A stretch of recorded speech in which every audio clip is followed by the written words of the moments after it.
Punjabi radio च वास्ते सुन रहे सारे ਸਰੋਤਿਆਂ ਨੂੰ ਬਲਵਿੰਦਰ ਕੌਰ ਵੱਲੋਂ ਪਿਆਰ ਭਰੀ ਸਤਿ ਸ਼੍ਰੀ ਅਕਾਲ। ਤੇ ਜੀ ਸਰੋਤੇ ਪ੍ਰੋਗਰਾਮ ਖਬਰ ਤੇ ਨਜ਼ਰ ਪ੍ਰੋਗਰਾਮ ਦੇ ਵਿੱਚ ਸਾਡੇ ਨਾਲ ਹੋਣਗੇ ਬਲਤੇਜ ਪੰਨੂ, ਦੱਸਣਗੇ ਕਿ ਕੀ ਕੁਛ ਅਖਬਾਰਾਂ ਕਹਿੰਦੀਆਂ ਨੇ, ਕੀ ਕੁਛ ਖਬਰਾਂ ਉੱਥੋਂ ਆ ਰਹੀਆਂ ਨੇ। ਉਸ ਤੋਂ ਪਹਿਲਾਂ ਕਿ ਅਸੀਂ ਅੱਗੇ ਵਧੀਏ, ਅੱਜ ਦੇ ਸਪਾਂਸਰ ਨੇ ਜੀ ਖਾਲਸਾ ਇੰਸ਼ੋਰੈਂਸ ਏਜੰਸੀ, ਜਿਨ੍ਹਾਂ ਦਾ ਫੋਨ ਨੰਬਰ 4082722500, ਸੈਨੋਜੇ ਤੋਂ ਗੁਰਦੀਪ ਸਿੰਘ ਬਿਰਦੀ ਕਲੋਵਸ, ਅਸ਼ਾਨਜੀਤ ਸਿੰਘ ਕਲੋਟੀ ਜੁਬਾ ਸਿਟੀ, ਸਰਬਜੀਤ ਸਿੰਘ ਚੋਕਰ ਟਰਲਕ, ਸਤਨਾਮ ਸਿੰਘ ਕਿਓ ਸਲਮਾ ਤੋਂ ਬਹੁਤ ਇਹਨਾਂ ਦੇ ਧੰਨਵਾਦੀ। ਇਹਨਾਂ ਨੇ ਇਸ ਪ੍ਰੋਗਰਾਮ ਨੂੰ ਸਪਾਂਸਰ ਕੀਤਾ, ਆਪ ਸਭ ਤੱਕ ਪਹੁੰਚਾਇਆ ਜੀ। ਸਾਡੇ ਨਾਲ ਜੁੜ ਚੁੱਕੇ ਨੇ ਬਲਤੇਜ ਪੰਨੂ ਜੀ, ਸਤਿ ਸ਼੍ਰੀ ਅਕਾਲ, ਸਵਾਗਤ ਹੈ ਜੀ। ਸਤਿ ਸ਼੍ਰੀ ਅਕਾਲ ਜੀ, ਧੰਨਵਾਦ ਜੀ, ਬਹੁਤ ਮਿਹਰਬਾਨੀ ਜੀ। ਹਾਂ, ਤੇ ਬਲਤੇਜ ਪੰਨੂ ਜੀ, ਸਭ ਤੋਂ ਪਹਿਲਾਂ ਗੱਲ ਕਰਦੇ ਹਾਂ ਕਿ ਮੌਸਮ ਜਿਹੜਾ ਉਹ ਬਦਲ ਗਿਆ ਤੇ ਤਾਪਮਾਨ ਦੇ ਵਿੱਚ ਵਾਧਾ ਹੋ ਗਿਆ ਤੇ ਉਸਨੇ ਕਿਸਾਨਾਂ ਨੂੰ ਡਰਾਇਆ। ਦੇਖੋ ਜੀ, ਐਕਚੁਅਲੀ ਇਸ ਵਾਰੀ ਬੇਸ਼ੱਕ ਜਿਹੜੇ ਮੀਂਹ ਨੇ ਉਹ ਇਨਫ ਪਏ ਨੇ, ਠੰਡ ਵੀ ਜਿਹੜੀ ਆ ਉਹ ਪਈ ਆ ਜਿੰਨੀ ਕੁ ਜ਼ਰੂਰਤ ਹੁੰਦੀ ਆ। ਬੇਸ਼ੱਕ ਬਹੁਤ ਜ਼ਿਆਦਾ ਨਹੀਂ, ਪਰ ਫਿਰ ਵੀ ਘੱਟ ਨਹੀਂ ਪਈ। ਪਰ ਦੂਜੇ ਪਾਸੇ ਇਹ ਜਿਹੜਾ ਜੀ ਮੌਸਮ ਦੇ ਵਿੱਚ ਇੱਕਦਮ ਜਿਹੜਾ ਬਦਲਾਅ ਆ ਜਾਣਾ, ਇਹਨੇ ਕਿਸਾਨਾਂ ਨੂੰ ਡਰਾਇਆ। ਪੰਜਾਬ ਦੇ ਕਿਸਾਨਾਂ ਨੇ ਕੋਈ ਨਾ ਕੋਈ ਮੁਸੀਬਤ ਜਿਹੜੀ ਉਹ ਪਈ ਰਹਿੰਦੀ ਆ। ਇਸ ਵਾਰੀ ਕਣਕ ਦੀ ਪੈਦਾਵਾਰ ਨੇ ਜਿਹੜੇ ਆ ਉਹ ਸਾਹ ਸੂਤ ਦਿੱਤੇ ਆ। ਕਿਸਾਨਾਂ ਦੀ ਪਰੇਸ਼ਾਨੀ ਵੱਧ ਰਹੀ ਆ। ਪੰਜਾਬ ਦੇ ਵਿੱਚ ਕਰੀਬ 35 ਲੱਖ ਹੈਕਟੇਅਰ ਰਕਬੇ ਦੇ ਵਿੱਚ ਕਣਕ ਬੀਜੀ ਹੋਈ ਆ। ਪਿਛਲੇ ਹਫ਼ਤੇ ਤੋਂ ਪਾਰਾ ਲਗਾਤਾਰ ਚੜ੍ਹ ਰਿਹਾ। ਕਣਕ ਦੇ ਫਸਲ ਦੇ ਵਾਸਤੇ ਇਹ ਘਾਟੇ ਦਾ ਸੂਚਕ ਦੱਸੀਦਾ। ਪੰਜਾਬ ਦੇ ਵਿੱਚ ਪਿਛਲੇ ਵਰੇ ਕਣਕ ਦਾ ਝਾੜ ਤਕਰੀਬਨ ਕੋਈ 49 ਕੁਇੰਟਲ ਪ੍ਰਤੀ ਹੈਕਟੇਅਰ ਰਿਹਾ, ਪਰ ਮੌਸਮ ਜਿੱਦਾਂ ਦਾ ਹੈ, ਮਾਹਰ ਦੱਸਦੇ ਨੇ ਕਿ ਕਣਕ ਦਾ ਝਾੜ ਇਸ ਵਾਰੀ 10% ਘੱਟ ਸਕਦਾ। ਪਿਛਲੇ ਸਾਲ 160.81 ਲੱਖ ਮੀਟ੍ਰਿਕ ਟਨ ਕਣਕ ਦੀ ਪੈਦਾਵਾਰ ਹੋਈ ਸੀ ਔਰ 14-15 ਦੇ ਵਿੱਚ ਇਹ 150 ਲੱਖ ਮੀਟ੍ਰਿਕ ਟਨ ਜਿਹੜੀ ਉਹ ਸੀਗੀ। ਪੰਜਾਬ ਹਰਿਆਣਾ ਦੇ ਵਿੱਚ ਠੰਡ ਦੇ ਦਿਨ ਜਿਹੜੇ ਆ ਜੀ ਉਹ ਬੀਤ ਗਏ। ਅੰਮ੍ਰਿਤਸਰ ਦੇ ਵਿੱਚ ਤਾਪਮਾਨ ਜਿਹੜਾ ਉਹ 5 ਡਿਗਰੀ ਨਾਲੋਂ ਵੱਧ ਰਿਕਾਰਡ ਕੀਤਾ ਗਿਆ। ਮੌਸਮ ਵਿਭਾਗ ਇਹ ਵੀ ਕਹਿੰਦਾ ਕਿ ਬਹੁਤੇ ਖਿੱਤਿਆਂ ਦੇ ਵਿੱਚ 1 ਤੋਂ 5 ਡਿਗਰੀ ਤੱਕ ਤਾਪਮਾਨ ਜਿਹੜਾ ਉਹ ਵੱਧ ਗਿਆ। ਮੈਦਾਨੀ ਖਿੱਤਿਆਂ ਦੇ ਵਿੱਚ ਲੁਧਿਆਣਾ ਸਭ ਤੋਂ ਠੰਡਾ ਰਿਹਾ ਜੀ, ਇੱਥੇ ਕੋਈ 10.1 ਡਿਗਰੀ ਸੈਲਸੀਅਸ ਰਿਕਾਰਡ ਕੀਤਾ ਗਿਆ। ਅੰਮ੍ਰਿਤਸਰ ਦਾ ਤਾਪਮਾਨ 10.5, ਚੰਡੀਗੜ੍ਹ 12.3 ਜਿਹੜਾ ਜੀ ਉਹ ਕਿਹਾ ਗਿਆ। ਮੌਸਮ ਵਿਭਾਗ ਕਹਿੰਦਾ ਕਿ ਮੀਂਹ ਵਗੈਰਾ ਦੇ ਕੋਈ ਚਾਂਸਸ ਜਿਹੜੇ ਅਜੇ ਜਾਪਦੇ ਨਹੀਂਗੇ, ਜਿਹਦੇ ਕਰਕੇ ਕਿਸਾਨਾਂ ਦੀ ਜਿਹੜੀ ਮੁਸ਼ਕਲ ਵਧੀ ਆ। ਔਰ ਕਿਸਾਨਾਂ ਨੂੰ ਇਸ ਬਾਰੇ ਇਹਨਾਂ ਦਿਨਾਂ ਦੇ ਵਿੱਚ ਵੈਸੇ ਜ਼ਰੂਰਤ ਨਹੀਂ ਹੁੰਦੀ, ਪਰ ਜਿਹੜਾ ਪਾਣੀ ਲਾਉਣਾ ਪੈ ਰਿਹਾ ਜੀ ਕਣਕ ਨੂੰ, ਉਹਦਾ ਕਾਰਨ ਜਿਹੜਾ ਉਹ ਗਰਮੀ ਆ ਇੱਕਦਮ ਜਿਹੜੀ ਆ ਜਾਣੀ। ਕੁਛ ਦਿਨਾਂ ਦੇ ਵਿੱਚ ਹੀ ਮੌਸਮ ਜਿਹੜਾ ਉਹ ਬਿਲਕੁਲ ਬਦਲ ਗਿਆ ਤੇ ਦਿਨ ਦੇ ਸਮੇਂ ਜਿਹੜੇ ਆ ਉਹ ਪੱਖੇ ਚੱਲਣ ਲੱਗ ਪਏ ਨੇ। ਇਹਨਾਂ ਮੌਸਮ ਦੇ ਵਿੱਚ ਤਬਦੀਲੀ ਜਿਹੜੀ ਆ ਪਿਛਲੇ ਤਕਰੀਬਨ 5-7 ਦਿਨਾਂ ਦੇ ਵਿੱਚ ਹੀ ਆ ਗਈ ਹੈ। ਹਾਂਜੀ ਜੀ, ਬਹੁਤ ਜਲਦੀ ਇੱਕਦਮ ਤਬਦੀਲੀ ਜਿਹੜੀ ਇਹ ਆਈ ਹੈ। ਤੇ ਅੱਗੇ ਆਪਾਂ ਯਾਦਗਾਰਾਂ ਦੀ ਗੱਲ ਕਰਦੇ ਵੀ ਰਹੇ ਹਾਂ ਕਿ ਜਿਹੜੀਆਂ ਯਾਦਗਾਰਾਂ ਬਣੀਆਂ, ਕਰੋੜਾਂ ਰੁਪਏ ਲਾ ਕੇ ਬਣਾਈਆਂ, ਪਰ ਉਹ ਪੂਰੀਆਂ ਨਹੀਂ ਹੋਈਆਂ, ਅਧੂਰੀਆਂ ਹੀ ਆ। ਤੇ ਹੁਣ ਪਤਾ ਲੱਗਦਾ ਹੈ ਕਿ ਵਿੱਤ ਵਿਭਾਗ ਦੇ ਹੱਥ ਖੜੇ। ਐਕਚੁਅਲੀ ਜਦੋਂ ਇਹ ਗੱਲ ਕਰੀਦੀ ਹੈ ਨਾ ਜੀ ਕਿ ਇਹ ਚਿੱਟੇ ਹਾਥੀ ਜਿਹੜੇ ਉਹ ਬੰਨੇ ਜਾ ਰਹੇ ਨੇ, ਇੰਨੇ ਦੇ ਨਾਲ ਤਾਂ ਜਿਹੜਾ ਬਹੁਤ ਸਾਰੇ ਕਿਸਾਨਾਂ ਦਾ ਕਰਜ਼ਾ ਲੈ ਸਕਦਾ ਸੀ। ਹਾਂ, ਇਹ ਗੱਲ ਠੀਕ ਹੈ ਕਿ ਲੋਕਾਂ ਦੇ ਇਹਦੇ ਨਾਲ ਜਿਹੜੇ ਜੀ ਉਹ ਜੁੜੇ ਹੋਏ ਨੇ, ਨੇੜੇ ਉਹ ਦਿਲ ਤੋਂ ਉਹ ਜੁੜੇ ਹੋਏ ਨੇ। ਕਈ ਵਾਰੀ ਉਹ ਇਹ ਵੀ ਕਹਿੰਦੇ ਆ ਕਿ ਤੁਸੀਂ ਜਾਣ ਬੁੱਝ ਕੇ ਇਹ ਮੁੱਦਾ ਉਠਾਉਂਦੇ ਹੋ। ਸਵਾਲ ਇਹ ਸੀਗਾ ਜੀ ਕਿ ਜਿਹੜੀਆਂ ਪੁਰਾਤਨ ਯਾਦਗਾਰਾਂ ਨੇ ਉਹਨਾਂ ਨੂੰ ਤਾਂ ਦੇਖੋ ਕਿਸੇ ਨੇ ਸੰਭਾਲਿਆ ਨਹੀਂ, ਔਰ ਇਹ ਜਿਹੜੀਆਂ ਨਵੀਆਂ ਬਣ ਰਹੀਆਂ ਯਾਦਗਾਰਾਂ ਨੇ ਜਿਨ੍ਹਾਂ ਦੇ ਉੱਤੇ ਕਰੋੜਾਂ ਰੁਪਈਏ ਦੇ ਜਿਹੜਾ ਜੀ ਉਹ ਬਜਟ ਰੱਖਿਆ ਗਿਆ, ਔਰ ਚੋਣਾਂ ਤੋਂ ਐਨ ਪਹਿਲਾਂ ਜਿਹੜਾ ਸੀਗਾ ਜੀ ਉਹ ਇਹਨਾਂ ਦੇ ਉਦਘਾਟਨ ਵਗੈਰਾ ਵੀ ਬੜੀ ਤੇਜ਼ੀ ਦੇ ਨਾਲ ਕੀਤੇ ਗਏ, ਵੋਟਰਾਂ ਨੂੰ ਇਹ ਦੱਸਣ ਦੇ ਵਾਸਤੇ ਕਿ ਦੇਖੋ ਜੀ ਅਸੀਂ ਕਿੰਨੀਆਂ ਜਿਹੜਾ ਜੀ ਇਤਿਹਾਸ ਨੂੰ ਸਾਂਭਣ ਦਾ ਕੰਮ ਕੀਤਾ। ਵੱਖਰੀ ਗੱਲ ਹੈ ਕਿ ਜਿਹੜਾ ਇਤਿਹਾਸਕ ਯਾਦਗਾਰਾਂ ਨੇ ਉਹਨਾਂ ਨੂੰ ਕਿੰਨਾ ਕਿਸੇ ਨੇ ਸਾਂਭਿਆ, ਉਹ ਬਹੁਤ ਸਾਰੇ ਲੋਕਾਂ ਨੂੰ ਜਿਹੜਾ ਜੀ ਉਹ ਪਤਾ ਹੈ। ਉਦਘਾਟਨ ਤਾਂ ਹੋ ਗਏ, ਚੋਣ ਜ਼ਾਬਤਾ ਲੱਗਣ ਤੋਂ ਪਹਿਲਾਂ ਇਸ ਵੇਲੇ ਇਹਨਾਂ ਨੂੰ ਮੁਕੰਮਲ ਕਰਨਾ ਤੇ ਇਹਨਾਂ ਦੇ ਰੱਖ ਰਖਾਅ ਦਾ ਪ੍ਰਬੰਧ ਕਰਨਾ, ਇਹਦੇ ਵਾਸਤੇ ਇੱਕ ਸੰਕਟ ਪੈਦਾ ਹੋ ਗਿਆ ਜੀ। ਸੂਬੇ ਦੀ ਮਾੜੀ ਵਿੱਤੀ ਹਾਲਾਤ ਦੇ ਮੱਦੇ ਨਜ਼ਰ ਹੋ ਗਿਆ ਜੀ। ਹੁਣ ਜਾ ਰਹੀ ਹੈ ਸਰਕਾਰ ਤੇ ਵਿੱਤ ਵਿਭਾਗ ਨੇ ਹੋਰ ਪੈਸਾ ਦੇਣ ਤੋਂ ਹੱਥ ਖੜੇ ਕਰਤੇ ਆ। ਪੰਜਾਬ ਸਰਕਾਰ ਨੇ ਪਹਿਲਾਂ ਘਾਟੇ ਦੇ ਵਿੱਚ ਜਾ ਰਹੀਆਂ ਕਾਰਪੋਰੇਸ਼ਨਾਂ ਤੇ ਬੋਰਡਾਂ ਤੋਂ ਕਰਜ਼ ਲੈਣ ਦਾ ਫੈਸਲਾ ਲਿਆ ਜੀ, ਔਰ ਮੀਟਿੰਗ ਦੇ ਵਿੱਚ ਜਿਹੜੇ ਸ਼ਾਮਲ ਅਧਿਕਾਰੀ ਸੀ ਉਹਨੇ ਇਸ ਫੈਸਲੇ ਦੀ ਪੁਸ਼ਟੀ ਵੀ ਕੀਤੀ ਹੈ। ਜਿਹੜਾ ਚੋਣ ਜ਼ਾਬਤਾ ਲੱਗਣ ਤੋਂ ਬਾਅਦ 7 ਜਨਵਰੀ 17 ਨੂੰ ਮੁੱਖ ਮੰਤਰੀ ਪ੍ਰਕਾਸ਼ ਸਿੰਘ ਬਾਦਲ ਦੀ ਪ੍ਰਧਾਨਗੀ ਦੇ ਵਿੱਚ ਹੋਈ ਜਿਹੜੀ ਮੀਟਿੰਗ ਸੀ, ਉਹਦੇ ਵਿੱਚ ਯਾਦਗਾਰਾਂ ਸੰਬੰਧੀ ਜਾਇਜ਼ਾ ਲਿਆ ਗਿਆ ਸੀਗਾ। ਮੀਟਿੰਗ ਦੇ ਦੌਰਾਨ ਸੱਭਿਆਚਾਰਕ ਮਾਮਲੇ ਵਿਭਾਗ ਦੇ ਸਕੱਤਰ ਵੱਲੋਂ ਪ੍ਰੋਜੈਕਟਾਂ ਨੂੰ ਮੁਕੰਮਲ ਕਰਨ ਲਈ ਇਹ ਕੋਈ 150 ਕਰੋੜ ਰੁਪਈਆ ਜਾਰੀ ਕਰਨ ਦੀ ਮੰਗ ਕੀਤੀ ਗਈ ਸੀ, ਪਰ ਜਿਹੜੇ ਜੀ ਹੱਥ ਖੜੇ ਕਰ ਗਿਆ ਵਿੱਤ ਵਿਭਾਗ। ਭਗਵਾਨ ਵਾਲਮੀਕ ਤੀਰਥ ਸਥਾਨ ਦੇ ਵਾਸਤੇ 5 ਕਰੋੜ, ਗੁਰੂ ਰਵਿਦਾਸ ਮੈਮੋਰੀਅਲ ਖੁਰਾਲਗੜ੍ਹ ਦੇ ਵਾਸਤੇ 82 ਕਰੋੜ, ਫਿਰੋਜ਼ਪੁਰ ਦੇ ਵਿੱਚ ਸਥਿਤ ਭਾਈ ਮਰਦਾਨਾ ਜੀ ਯਾਦਗਾਰ ਲਈ 3 ਕਰੋੜ, ਬਾਬਾ ਮੋਤੀ ਰਾਮ ਮਹਿਰਾ ਯਾਦਗਾਰ ਫਤਿਹਗੜ੍ਹ ਸਾਹਿਬ ਲਈ 4 ਕਰੋੜ, ਗੁਰੂ ਵੀਰਜਾਨੰਦ ਮੈਮੋਰੀਅਲ ਲਈ 7.5 ਕਰੋੜ ਰੁਪਏ, ਭਾਈ ਜੈਤਾ ਜੀ ਮੈਮੋਰੀਅਲ ਲਈ 17 ਕਰੋੜ ਰੁਪਏ ਤੇ ਜੰਗੀ ਯਾਦਗਾਰ ਲਈ 31 ਕਰੋੜ ਰੁਪਈਏ ਤੁਰੰਤ ਚਾਹੀਦੇ ਆ।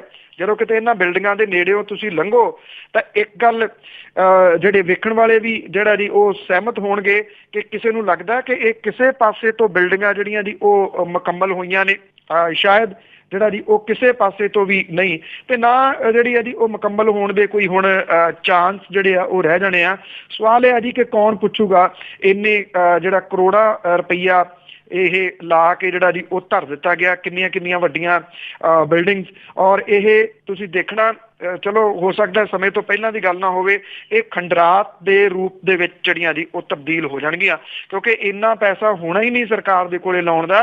ਤੇ ਹਾਂ ਇੰਨਾ ਜ਼ਰੂਰ ਹੈ, ਭੰਡਣ ਦੇ ਵਾਸਤੇ ਜਿਹੜਾ ਜੀ ਇਹ ਜ਼ਰੂਰ ਹੋ ਜਾਊਗਾ ਕਿ ਦੇਖੋ ਜੀ ਅਸੀਂ ਤਾਂ ਸ਼ੁਰੂ ਕੀਤੀਆਂ ਸੀਗੀਆਂ, ਨਵੀਂ ਸਰਕਾਰ ਆਈ ਤੇ ਉਹਨੇ ਜਿਹੜੀਆਂ ਜੀ ਇਹ ਵੰਡ ਨਹੀਂ ਦਿੱਤੀਆਂ। ਬਿਲਕੁਲ ਜੀ, ਖੜੀਆਂ ਤਾਂ ਬਹੁਤ ਜ਼ਿਆਦਾ ਕੀਤੀਆਂ, ਦੇਖੋ ਕੌਣ ਪੂਰਾ ਕਰਦਾ। ਤੇ ਅੱਗੇ ਆਪਾਂ ਡੇਰਾ ਸਿਰਸਾ ਵਿਵਾਦ ਦੀ ਜੇ ਗੱਲ ਕਰਦੇ ਹਾਂ ਕਿ ਇਹ ਜਿਹੜਾ ਵਿਵਾਦ ਆ ਅਜੇ ਤੱਕ ਇਸ ਦਾ ਕੁਝ ਵੀ ਨਹੀਂ ਹੋਇਆ, ਤੇ ਹੁਣ 7 ਤਰੀਕ ਨੂੰ ਅਕਾਲ ਤਖਤ ਦੇ ਜਥੇਦਾਰ ਨੂੰ ਇਹਦੀ ਜਿਹੜੀ ਰਿਪੋਰਟ ਆ ਸੌਂਪੀ ਜਾਊਗੀ। ਦੇਖੋ ਜੀ, ਪੰਜਾਬ ਵਿਧਾਨ ਸਭਾ ਚੋਣਾਂ ਦੇ ਦੌਰਾਨ ਡੇਰਾ ਸਿਰਸਾ ਜਾ ਕੇ ਸਮਰਥਨ ਮੰਗਣ ਵਾਲੇ, ਆਸ਼ੀਰਵਾਦ ਲੈਣ ਵਾਲੇ, ਧੰਨ ਧੰਨ ਸਤਿਗੁਰੂ ਤੇਰਾ ਆਸਰਾ ਕਹਿਣ ਵਾਲੇ ਪ੍ਰੇਮੀਆਂ ਦੇ ਜਿਹੜੇ ਆ ਜੀ ਨਾਮ ਚਰਚਾ ਇੱਥੇ ਕਰਾਉਣ ਦਾ ਵਾਅਦਾ ਕਰਨ ਵਾਲੇ ਜਿਹੜੇ ਸਿੱਖ ਉਮੀਦਵਾਰ ਨੇ, ਉਹਨਾਂ ਦੇ ਵੱਲੋਂ ਅਕਾਲ ਤਖਤ ਦੇ ਹੁਕਮਨਾਮੇ ਦੀ ਕੀਤੀ ਉਲੰਘਣਾ ਦੇ ਮਾਮਲੇ ਦੇ ਵਿੱਚ ਹੁਣ 7 ਮਾਰਚ ਨੂੰ ਅਕਾਲ ਤਖਤ ਦੇ ਜਥੇਦਾਰ ਨੂੰ ਰਿਪੋਰਟ ਜਿਹੜੀ ਆ ਜੀ ਉਹ ਸੌਂਪੀ ਜਾਊਗੀ। ਜਾਂਚ ਕਮੇਟੀ ਦੀ ਪੜਤਾਲ ਇਹ ਕਹਿੰਦੀ ਹੈ ਕਿ 40 ਤੋਂ ਵੱਧ ਸਿੱਖ ਉਮੀਦਵਾਰਾਂ ਦੇ ਨਾਮ ਇਹਦੇ ਵਿੱਚ ਦੱਸੇ ਗਏ ਆ, ਜਿਹੜੇ ਵੱਖ-ਵੱਖ ਸਿਆਸੀ ਪਾਰਟੀਆਂ ਦੇ ਨਾਲ ਸੰਬੰਧਿਤ ਨੇ ਜੀ। ਇਹਨਾਂ ਉਮੀਦਵਾਰਾਂ ਦੇ ਜਿਹੜੇ ਨਾਮ ਸਾਹਮਣੇ ਆਏ ਨੇ, ਇਹ ਆਸ਼ੀਰਵਾਦ ਲੈਣ ਜਾਂ ਸਮਰਥਨ ਲੈਣ ਦੇ ਵਾਸਤੇ ਡੇਰਾ ਸਿਰਸਾ ਦੇ ਮੁਖੀ ਨੂੰ ਮਿਲਣ ਦੇ ਵਾਸਤੇ ਗਏ ਸੀ। ਇਹਨਾਂ ਤਿੰਨਾਂ ਪ੍ਰਮੁੱਖ ਪਾਰਟੀਆਂ ਦੇ ਉਮੀਦਵਾਰ ਜਿਹੜੇ ਜੀ ਉਹ ਦੱਸੀਦੇ ਆ, ਅਕਾਲੀ ਦਲ, ਕਾਂਗਰਸ, ਆਮ ਆਦਮੀ ਪਾਰਟੀ ਵੀ ਇਹਦੇ ਵਿੱਚ ਸ਼ਾਮਲ ਜਿਹੜੀ ਉਹ ਕੀਤੀ ਗਈ ਆ। ਇਹਨਾਂ ਦੇ ਵਿੱਚ ਗੈਰ ਸਿੱਖ ਉਮੀਦਵਾਰ ਵੀ ਸ਼ਾਮਲ ਸੀਗੇ ਜੀ, ਪਰ ਅਕਾਲ ਤਖਤ ਵੱਲੋਂ ਜਾਰੀ ਹੁਕਮਨਾਮੇ ਦੇ ਘੇਰੇ 'ਚ ਸਿਰਫ ਸਿੱਖ ਵਿਅਕਤੀ ਜਿਹੜੇ ਆ ਉਹ ਆਉਂਦੇ ਆ। ਜਿਹੜੀ ਸਬੂਤਾਂ ਦੇ ਵਜੋਂ ਵੀਡੀਓ ਕਲਿੱਪਿੰਗ, ਫੋਟੋਆਂ, ਅਖਬਾਰਾਂ ਦੀਆਂ ਖਬਰਾਂ ਤੇ ਸੋਸ਼ਲ ਮੀਡੀਆ ਦੀਆਂ ਕਲਿੱਪਿੰਗ ਜਿਹੜੀਆਂ ਜੀ ਉਹ ਇਕੱਠੀਆਂ ਕੀਤੀਆਂ ਜਾ ਰਹੀਆਂ ਨੇ। ਜਾਂਚ ਕਮੇਟੀ ਦੇ ਵਿੱਚ ਸ਼ਾਮਲ ਸ਼੍ਰੋਮਣੀ ਕਮੇਟੀ ਦੇ ਜਨਰਲ ਸਕੱਤਰ ਅਮਰਜੀਤ ਸਿੰਘ ਚਾਵਲਾ ਨੇ ਕਿਹਾ ਜੀ ਕਿ ਪੜਤਾਲ ਮੁਕੰਮਲ ਹੋਣ ਦੇ ਨੇੜੇ ਆ, ਸਬੂਤ ਜਿਹੜੇ ਆ ਉਹ ਇਕੱਠੇ ਕੀਤੇ ਜਾ ਚੁੱਕੇ ਹੋਏ ਨੇ। ਜਿਹੜੇ ਸ਼੍ਰੋਮਣੀ ਗੁਰਦੁਆਰਾ ਪ੍ਰਬੰਧਕ ਕਮੇਟੀ ਆ ਉਹਦੇ ਵੱਲੋਂ ਇਹ ਜਿਹੜੀ ਆ ਜੀ ਸੌਂਪੀ ਜਾਊਗੀ ਅਕਾਲ ਤਖਤ ਦੇ ਜਥੇਦਾਰ ਨੂੰ, ਤੇ ਉਹ ਅੱਗੋਂ ਇਹਦੇ ਉੱਤੇ ਜਿਹੜਾ ਜੀ ਕਰਨਗੇ ਫੈਸਲਾ। ਕੀ ਫੈਸਲਾ ਕਰਨਗੇ ਇਹਦੇ ਬਾਰੇ ਤਾਂ ਅਜੇ ਜਿਹੜਾ ਜੀ ਬਹੁਤਾ ਕੁਝ ਨਹੀਂ ਕਿਹਾ ਜਾ ਸਕਦਾ। ਹਾਂ ਇੰਨਾ ਜ਼ਰੂਰ ਹੈ, ਸੋਸ਼ਲ ਮੀਡੀਆ ਦੇ ਉੱਤੇ ਤਾਂ ਇਹ ਸਬੂਤ ਜਿਹੜੇ ਆ ਜੀ ਉਹ ਚਰੋਕਣੇ ਪਏ ਆ, ਨਹੀਂ ਕਿਸੇ ਨੇ ਪੜ੍ਹੇ ਤੇ ਇਹ ਉਹਦੀ ਮੁਸ਼ਕਲ ਜਿਹੜੀ ਆ ਜੀ ਉਹ ਹੋ ਸਕਦੀ ਆ। ਹਾਂ ਜਿਵੇਂ ਆਪਾਂ ਪਹਿਲਾਂ ਵੀ ਗੱਲ ਕਰਦੇ ਸੀਗੇ ਕਿ ਜਿਹੜੀਆਂ ਦੂਜੀਆਂ ਪਾਰਟੀਆਂ ਨੇ, ਇਹ ਅਸਲ ਦੇ ਵਿੱਚ ਤਾਂ ਹਮਾਇਤ ਸਿਰਸੇ ਵਾਲੇ ਨੇ ਸਿਰਫ ਅਕਾਲੀ ਦਲ ਬੀਜੇਪੀ ਦੀ ਕੀਤੀ, ਪਰ ਇਹਦੇ ਵਿੱਚ ਜਿਹੜੇ ਕਾਂਗਰਸ ਤੇ ਆਮ ਆਦਮੀ ਪਾਰਟੀ ਦੇ ਉਮੀਦਵਾਰ ਨੇ ਉਹਨਾਂ ਨੂੰ ਧਰਨ ਦਾ ਜਿਹੜਾ ਜੀ ਮੁੱਖ ਮਕਸਦ ਇਹ ਆ ਕਿ ਇਹ ਫਿਰ ਘੱਟ ਰੌਲਾ ਪਾਉਣਗੇ ਜੇ ਉੱਥੇ ਜਿਹੜੀ ਤਨਖਾਹ ਵਗੈਰਾ ਦੀ ਉਹ ਲਾਈ ਜਾਂਦੀ ਹੈ ਤਾਂ। ਔਰ ਦੂਸਰਾ ਇਹ ਆ ਕਿ ਇਹ ਸਿਆਸੀ ਇਸ਼ੂ ਨਾ ਬਣੇ, ਇਸ ਕਰਕੇ ਉਹਨਾਂ ਨੂੰ ਇਸ ਜਾਂਚ ਦੇ ਘੇਰੇ ਦੇ ਵਿੱਚ ਜਿਹੜਾ ਜੀ ਉਹ ਲਿਆ ਗਿਆ। ਜੀ ਬਿਲਕੁਲ ਜੀ, ਵੈਸੇ ਇਹ ਲੰਬਾ ਹੀ ਹੁੰਦਾ ਜਾਂਦਾ ਹੈ ਮਾਮਲਾ। ਤੇ ਅੱਗੇ ਆਪਾਂ ਪਾਵਰਕਾਮ ਦੀ ਜੇ ਗੱਲ ਕਰੀਏ, ਬਾਦਲ ਪਿੰਡ ਦੇ ਡਿਪਾਰਟਰਾਂ ਨੂੰ ਹਜੇ ਵੀ ਪਾਵਰਕਾਮ ਹੈ ਜਿਹੜੀ ਉਹਦੇ ਵਿੱਚ ਹਿੰਮਤ ਨਹੀਂ ਗੀ। ਬਿਲਕੁਲ ਜੀ, ਐਕਚੁਅਲੀ ਇਹ ਹੈ ਕਿ ਇਹ ਜਿਹੜਾ ਮਾਮਲਾ ਪਿਛਲੇ ਦਿਨਾਂ ਤੋਂ ਕਾਫੀ ਜਿਹੜਾ ਜੀ ਉਹ ਭਖ ਰਿਹਾ। ਜਿਹੜਾ ਪਾਵਰਕਾਮ ਹੈ ਉਹਨੇ ਥਾਂ ਦੇ ਉੱਤੇ ਛਾਪੇਮਾਰੀ ਜਿਹੜੀ ਆ ਉਹ ਕੀਤੀ ਆ। ਰਿਪੋਰਟਾਂ ਇਹ ਦੱਸਦੀਆਂ ਨੇ ਕਿ ਇਹਦਾ ਅਸਰ ਵੀ ਬੜਾ ਵੱਡਾ ਵੇਖਣ ਨੂੰ ਮਿਲ ਰਿਹਾ। ਜਿਹੜੇ ਲੋਕਾਂ ਦੇ ਬਿੱਲ ਜਿਹੜੇ ਉਹ ਦੇਣ ਵਾਲੇ ਨੇ, ਖਾਸ ਤੌਰ ਦੇ ਉੱਤੇ ਜਿਹੜੇ ਸਿਆਸੀ ਲੋਕ ਨੇ ਉਹ ਭੱਜੇ ਫਿਰਦੇ ਨੇ ਬਿੱਲ ਵਗੈਰਾ ਜਿਹੜਾ ਜੀ ਉਹ ਦੇਣ ਦੇ ਵਾਸਤੇ, ਔਰ ਉਹ ਆਪਣੇ ਬਿੱਲ ਜਮ੍ਹਾਂ ਕਰਾ ਰਹੇ ਨੇ। ਚੰਗੀ ਗੱਲ ਹੈ, ਇਹ ਐਕਚੁਅਲੀ ਜਾਰੀ ਰਹੇ। ਜਿਹੜੀਆਂ ਨਤੀਜਿਆਂ ਤੋਂ ਤੋਂ ਬਾਅਦ ਵੀ ਤਾਂ ਚੰਗਾ ਹੋਊਗਾ। ਕਿਉਂ ਨਹੀਂ ਇਹਨਾਂ ਨੇ ਬਿੱਲ ਦਿੱਤੇ, ਇਹਦੇ ਉੱਤੇ ਕੋਈ ਬੋਲ ਨਹੀਂ ਰਿਹਾ। ਜਿਹੜਾ ਸੱਤਾਧਾਰੀ ਧਿਰ ਦੇ ਵੱਲੋਂ ਕਿਸੇ ਦਾ ਕੋਈ ਬਿਆਨ ਨਹੀਂ ਆਇਆ ਪਾਵਰਕੌਮ ਦੀ, ਨਾ ਤਾਰੀਫ ਦੇ ਵਿੱਚ ਤੇ ਨਾ ਉਹਦੇ ਵਿਰੋਧ ਦੇ ਵਿੱਚ, ਕਿਉਂਕਿ ਵੱਡੇ ਵੱਡੇ ਨੇਤਾਵਾਂ ਦੇ ਜਿਹੜੇ ਜੀ ਉਹ ਨਾ ਆਏ ਨੇ। ਪਰ ਇਹਦਾ ਦੂਜਾ ਪੱਖ ਇਹ ਵੀ ਆ ਕਿ ਬੇਸ਼ੱਕ ਦਲੇਰੀ ਦੇ ਨਾਲ ਕੰਮ ਕਰਨ ਦਾ ਜਿਹੜਾ ਜੀ ਉਹ ਹੌਸਲਾ ਤਾਂ ਕਰ ਰਿਹਾ ਪਾਵਰਕੌਮ, ਬਾਦਲ ਪਰਿਵਾਰ ਦੇ ਜੱਦੀ ਪਿੰਡ ਬਾਦਲ ਵੱਲ ਵੇਖਣ ਦੀ ਅਜੇ ਵੀ ਉਹਦੀ ਹਿੰਮਤ ਨਹੀਂ ਹੈ।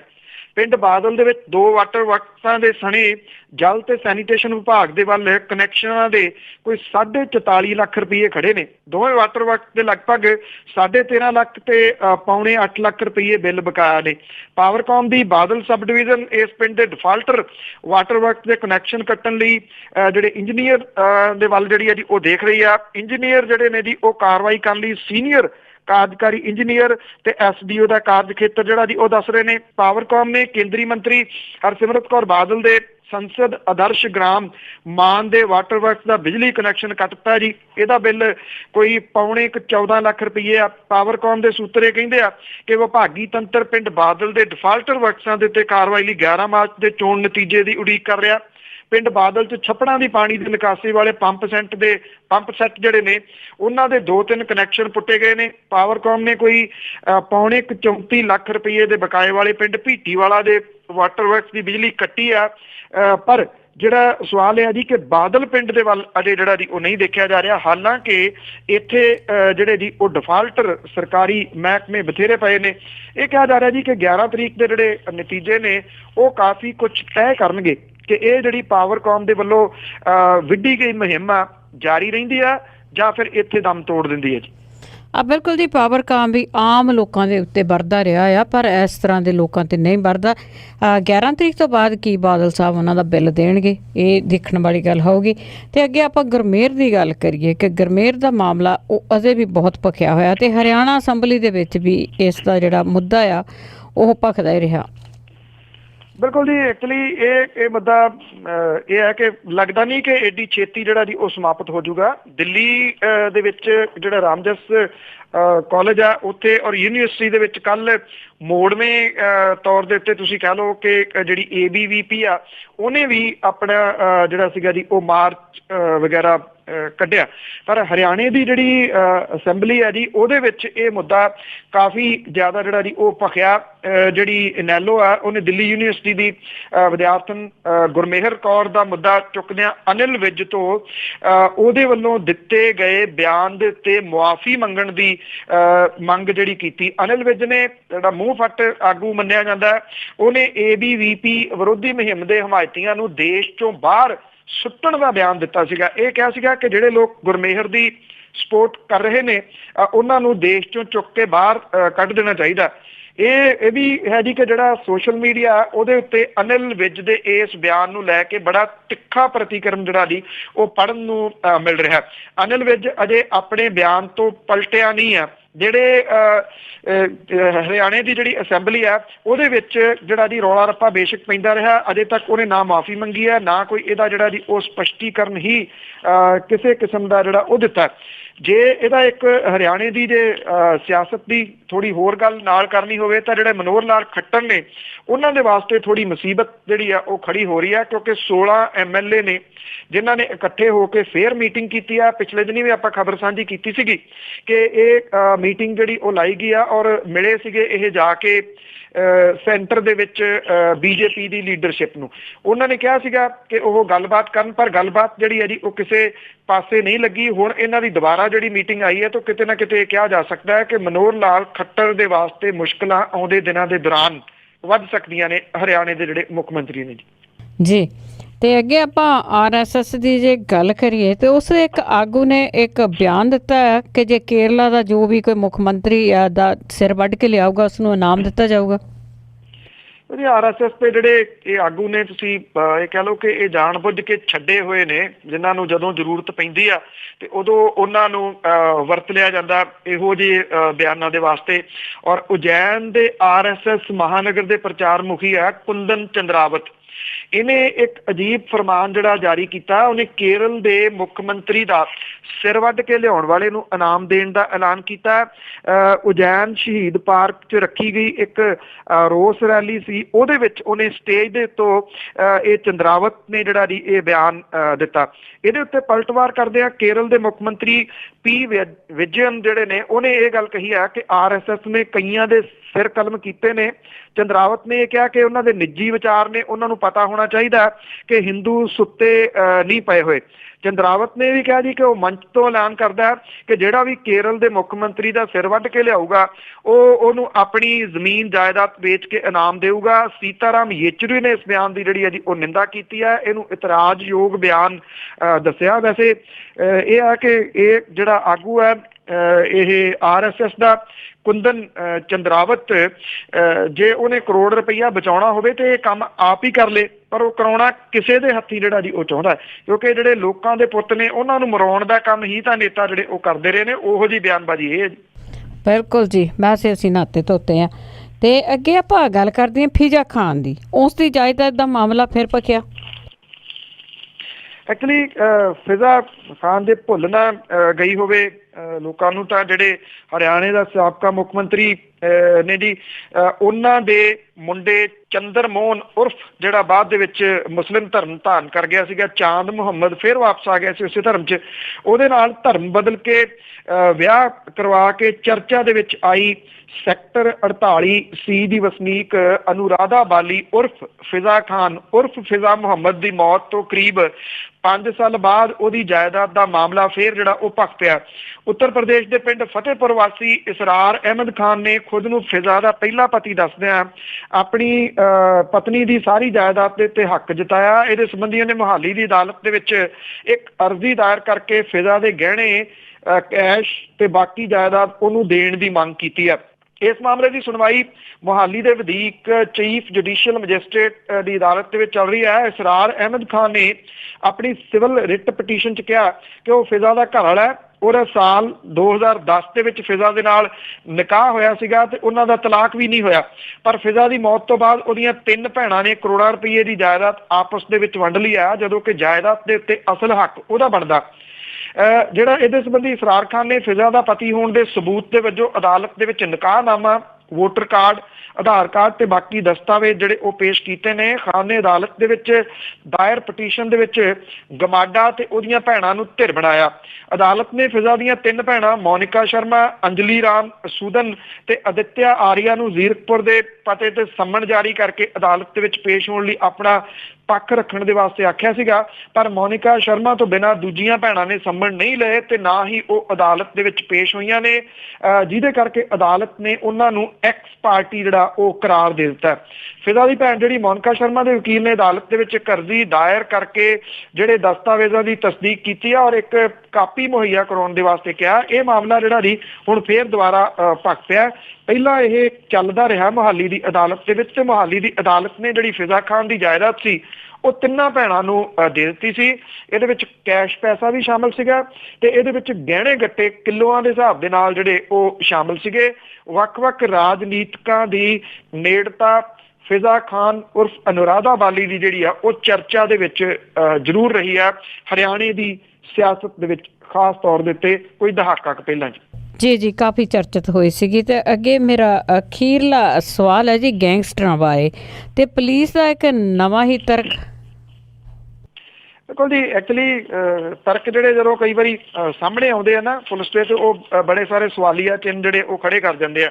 ਲੌਂਗੋਵਾਲ ਦੇ ਵਿੱਚ ਇੱਕ ਫਾਈਨੈਂਸਰ ਦੀ ਗੋਲੀਆਂ ਮਾਰ ਕੇ ਜਿਹੜੀ ਜੀ ਉਹ ਹੱਤਿਆ ਕੀਤੀ ਗਈ ਸੀ। ਇਹ ਬੜੇ ਜ਼ਾਲਿਮਾਨਾ ਢੰਗ ਦੇ ਨਾਲ ਹੱਤਿਆ ਕੀਤੀ ਗਈ ਸੀ ਔਰ ਜਿਹੜਾ ਗੈਂਗਸਟਰ ਜਿਹਨੇ ਇਹਨੂੰ ਮਾਰਿਆ ਸੀਗਾ ਉਹਦੇ ਸਾਥੀਆਂ ਨੇ ਇਹਦੀ ਲਾਸ਼ ਦੇ ਉੱਤੇ ਭੰਗੜਾ ਪਾਇਆ ਸੀਗਾ। ਪਿਛਲੇ ਦਿਨੀ ਜਿਹੜਾ ਇਹ ਗੈਂਗਸਟਰ ਸੀਗਾ ਉਹਨੇ ਪੁਲਿਸ ਦੇ ਕੋਲੇ ਆਤਮ ਸਮਰਪਣ ਕਰ ਦਿੱਤਾ। ਇਹ ਚਰਚਾ ਦੇ ਵਿੱਚ ਜਿਹੜੀ ਜੀ ਉਹ ਗੱਲ ਰਹੀ ਕਿ ਪੁਲਿਸ ਤਾਂ ਕਹਿੰਦੀ ਸੀ ਉਹ ਦੂਜੇ ਸੂਬੇ ਦੇ ਵਿੱਚ ਚਲੇ ਗਿਆ, ਤੇ ਉਹਨੇ ਚੁੱਪ ਕਰਕੇ ਆ ਕੇ ਇੱਥੇ ਜਿਹੜਾ ਜੀ ਉਹ ਆਤਮ ਸਮਰਪਣ ਕਰਤਾ। ਸੋ ਕਈ ਕਿਸਮ ਦੇ ਸਵਾਲ ਜਿਹੜੇ ਸੀਗੇ ਇਹਦੇ ਬਬਲੀ ਜਿਹੜਾ ਸੀਗਾ ਉਹਦੇ ਸਰੈਂਡਰ ਕਰਨ ਦੇ ਉੱਤੇ ਖੜੇ ਹੁੰਦੇ ਸੀਗੇ। ਹੁਣ ਕੁਝ ਸਵਾਲ ਹੋਰ ਖੜੇ ਹੋ ਗਏ ਆ ਜੀ ਕਿ ਜਿਹੜੇ ਇਹਦੇ ਨਾਲ ਦੇ ਸਾਥੀ ਸੀਗੇ, ਅਮਨਦੀਪ ਸਿੰਘ ਉਰਫ ਅੰਨਾ, ਵਰਿੰਦਰ ਸਿੰਘ ਮੋਟੂ, ਸਰਾਜ ਖਾਨ ਸਰਾਜਾ ਤੇ ਜਿਹੜਾ ਜੀ ਇਹ ਸਾਰੇ ਦੇ ਸਾਰੇ ਇਹ ਫੜੇ ਗਏ ਨੇ। ਪੁਲਿਸ ਨੇ ਇਹਨਾਂ ਦੀ ਭਾਲ ਦੇ ਵਿੱਚ ਉੱਤਰਾਖੰਡ, ਉੱਤਰ ਪ੍ਰਦੇਸ਼, ਹਰਿਆਣਾ, ਚੰਡੀਗੜ੍ਹ ਦੇ ਵਿੱਚ ਛਾਪੇਮਾਰੀ ਕੀਤੀ। SIT ਜਿਹੜੀ ਬਣਾਈ ਹੋਈ ਸੀ, ਪੁਲਿਸ ਕਹਿੰਦੀ ਕਿ ਇੱਕ ਤੋਂ ਦੂਜੇ ਤੋਂ ਤੀਜੇ ਰਾਜ ਦੇ ਵਿੱਚ ਇਹ ਲੁਕਦੇ ਫਿਰਦੇ ਨੇ। ਹੈਰਾਨੀ ਵਾਲੀ ਗੱਲ ਇਹ ਹੋਈ ਹੁਣ ਕਿ ਪੁਲਿਸ ਨੇ ਇਹਨਾਂ ਨੂੰ ਗ੍ਰਿਫਤਾਰ ਕਰ ਲਿਆ। ਹੈਰਾਨੀ ਇਸ ਗੱਲ ਦੀ ਹੋਈ ਕਿ ਉਹਨਾਂ ਕੋਲੋਂ ਇੱਕ ਤਾਂ ਅਸਲਾ ਜਿਹੜਾ ਜੀ ਉਹ ਮਿਲਿਆ, 32 ਬੋਰ ਦੇ ਨਜਾਇਜ਼ ਪਿਸਤੌਲ, ਕਾਰਤੂਸ ਜਿਹੜੇ ਆ ਜੀ ਉਹ ਮਿਲੇ ਆ। ਬਬਲੀ ਦੇ ਸਰੈਂਡਰ ਕਰਨ ਤੋਂ 48 ਘੰਟੇ ਦੇ ਵਿੱਚ ਇਹਨਾਂ ਦੀ ਗ੍ਰਿਫਤਾਰੀ ਜਿਹੜੀ ਹੋ ਗਈ। ਪੁਲਿਸ ਕਹਿੰਦੀ ਕਿ ਜਿਨ੍ਹਾਂ ਦੇ ਛਾਪੇਮਾਰੀ ਪੁਲਿਸ ਕਰਦੀ ਫਿਰਦੀ ਸੀ ਦੂਜੇ ਰਾਜਾਂ ਦੇ ਵਿੱਚ, ਕਿ ਉਹ ਸੰਗਰੂਰ ਦੇ ਵਿੱਚ ਪੈਦਲ ਸੜਕ ਦੇ ਉੱਤੇ ਤੁਰੇ ਫਿਰਦੇ ਸੀਗੇ ਜਦੋਂ ਉਹਨਾਂ ਨੂੰ ਗ੍ਰਿਫਤਾਰ ਜਿਹੜਾ ਜੀ ਉਹ ਕਰ ਲਿਆ ਗਿਆ ਤੇ ਉਹਨਾਂ ਕੋਲੋਂ ਅਸਲਾ ਮਿਲਿਆ। ਇਹ ਕਹਾਣੀ ਲੋਕਾਂ ਦੇ ਹਲਕ ਤੋਂ ਥੱਲੇ ਜਿਹੜੀ ਆ ਜੀ ਉਹ ਲੰਘ ਨਹੀਂ ਰਹੀ ਕਿ ਇਸ ਤਰ੍ਹਾਂ ਦੇ ਗੈਂਗਸਟਰ ਹੋਣ, ਉਹਦੀ ਛਾਪੇਮਾਰੀ ਦੂਜੇ ਰਾਜਾਂ ਦੇ ਵਿੱਚ ਹੋ ਰਹੀ ਹੋਵੇ ਤੇ ਪੁਲਿਸ ਕਹਿੰਦੀ ਕਿ ਉਹ ਪੈਦਲ ਤੁਰੇ ਫਿਰਦੇ ਸੀਗੇ ਜੀ। ਤੇ ਅਖੀਰ ਵਿੱਚ ਅੱਜ ਨਵਾਂ ਕਿ ਪਾਵਰਕਾਮ ਦੇ ਅਫਸਰ ਸਨ ਜੁੜੇ ਬੈਠੇ, ਬਾਹਰ ਫੈਲ ਗਈ ਝੱਟ ਅਫਵਾਹ ਬੇਲੀ। ਪਾਵਰਕਾਮ ਦੇ ਅਫਸਰ ਸਨ ਜੁੜੇ ਬੈਠੇ, ਬਾਹਰ ਫੈਲ ਗਈ ਝੱਟ ਅਫਵਾਹ ਬੇਲੀ। ਛਾਪੇ ਮਾਰਨ ਦੀ ਸੂਚੀ ਕੋਈ ਬਣੀ ਜਾਵੇ, ਕਰਦੇ ਅਫਸਰ ਹਨ ਪਏ ਸਲਾਹ ਬੇਲੀ। ਕਿਹੜੇ ਪਿੰਡ ਹਨ ਕੱਟਣੇ ਅੱਜ ਮੀਟਰ, ਨਿਕਲ ਕਈਆਂ ਦੇ ਗਏ ਤਰਾਹ ਬੇਲੀ। ਕਰ ਫੋਨ ਤੇ ਦਫ਼ਤਰੋਂ ਲੋਕ ਪੁੱਛਣ, ਲੈਣੀ ਤਾਰ ਹੁਣ ਕਿੱਧਰ ਦੀ ਲਾਹ ਬੇਲੀ। ਮੀਟਿੰਗ ਮੁੱਕੀ ਤਾਂ ਗੱਲ ਹੀ ਹੋਰ ਨਿਕਲੀ, ਐਵੇਂ ਕਈਆਂ ਦੇ ਸੁੱਕ ਗਏ ਸਾਹ ਬੇਲੀ। ਮੀਟਿੰਗ ਮੁੱਕੀ ਤਾਂ ਗੱਲ ਹੀ ਹੋਰ ਨਿਕਲੀ, ਐਵੇਂ ਕਈਆਂ ਦੇ ਸੁੱਕ ਗਏ ਸਾਹ ਬੇਲੀ। ਵੱਡੇ ਅਫਸਰ ਦੇ ਪੁੱਤ ਨੂੰ ਸਾਕ ਹੋਇਆ, ਪੀਤੀ ਅਫਸਰਾਂ ਨੇ ਬਹਿ ਕੇ ਚਾਹ ਬੇਲੀ। ਥੈਂਕ ਯੂ ਜੀ, ਬਹੁਤ ਬਹੁਤ ਧੰਨਵਾਦ। ਮਿਹਰਬਾਨੀ ਜੀ, ਧੰਨਵਾਦ ਜੀ, ਸਤਿ ਸ਼੍ਰੀ ਅਕਾਲ। ਸਤਿ ਸ਼੍ਰੀ ਅਕਾਲ ਜੀ। ਸਰੋਤੇ ਸਨ ਬਲਤੇਜ ਪੰਨੂ ਜੋ ਸਾਡੇ ਨਾਲ ਜੁੜਦੇ ਨੇ, ਦੱਸਦੇ ਨੇ ਕਿ ਕੀ ਕੁਛ ਹੋ ਰਿਹਾ। ਹੁਣ ਅਗਲੇ ਬੁਲਟਨ ਤੱਕ ਬਲਵਿੰਦਰ ਕੌਰ ਵੱਲੋਂ ਆਪ ਸਭ ਨੂੰ ਹੀ ਪਿਆਰ ਭਰੀ ਸਤਿ ਸ਼੍ਰੀ ਅਕਾਲ।